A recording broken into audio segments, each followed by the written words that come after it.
ხულოს მუნიციპალიტეტში მაწანწალა ძაღლებს სანდასუფთავების სამსახური ტყეში ტოვებს. გადაწყვეტილებას უწყებაში ჰუმანურად მიიჩნევენ და ამბობენ, რომ ძაღლები ხშირად უკან ბრუნდებიან. სოფლებიდან მოყავთ ლეკვები დაუშვათ, ან ძაღლები ხო და ამათი დაჭერა ხდება სპეციალური ხელსაწყოებით, ბადით, დასაჭერი, ძაღლდასაჭერი ჯოხებით და გაგვყავს დასახლებული პუნქტებიდან შორს მოშორებით, ესე იგი ტყის პირას გაგვყავს და ამ ლეკვებს ტოვებ. ძაღლების დაბრუნება აღარ ხდება უკვე დაბის ტერიტორიაზე.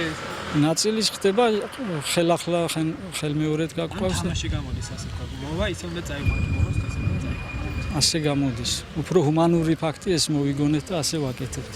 თუმცა საპირისპიროს აცხადებს მუნიციპალიტეტის გამგებელი გურამ ხოძრევანიძე. ის მაცნეს გადამღებ ჯგუფთან ამბობს, რომ ხულოში მაწანწალა ძაღლებს ხოცავენ.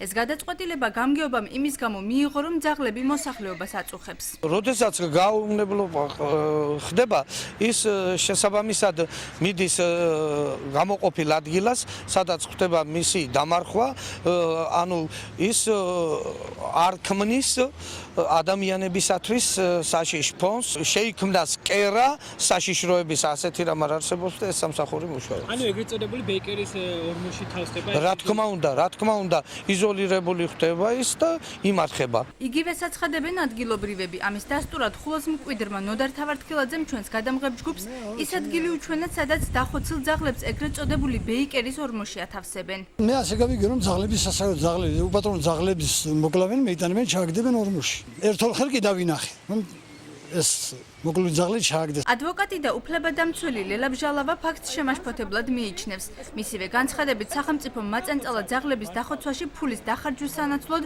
თავშესაფარი უნდა გააკეთოს და საზოგადოებისგან ძაღლების იზოლირება უნდა მოახდინოს. ცხოველების უკანონოდ ხოცვა ჟლეტა ისჯება საქართველოს სისხლის საპროცესო კოდექსის 259 მუხლით, რომელიც ეს მუხლი საქართველოში არ არის ამოქმედებული, არის მიძინებული.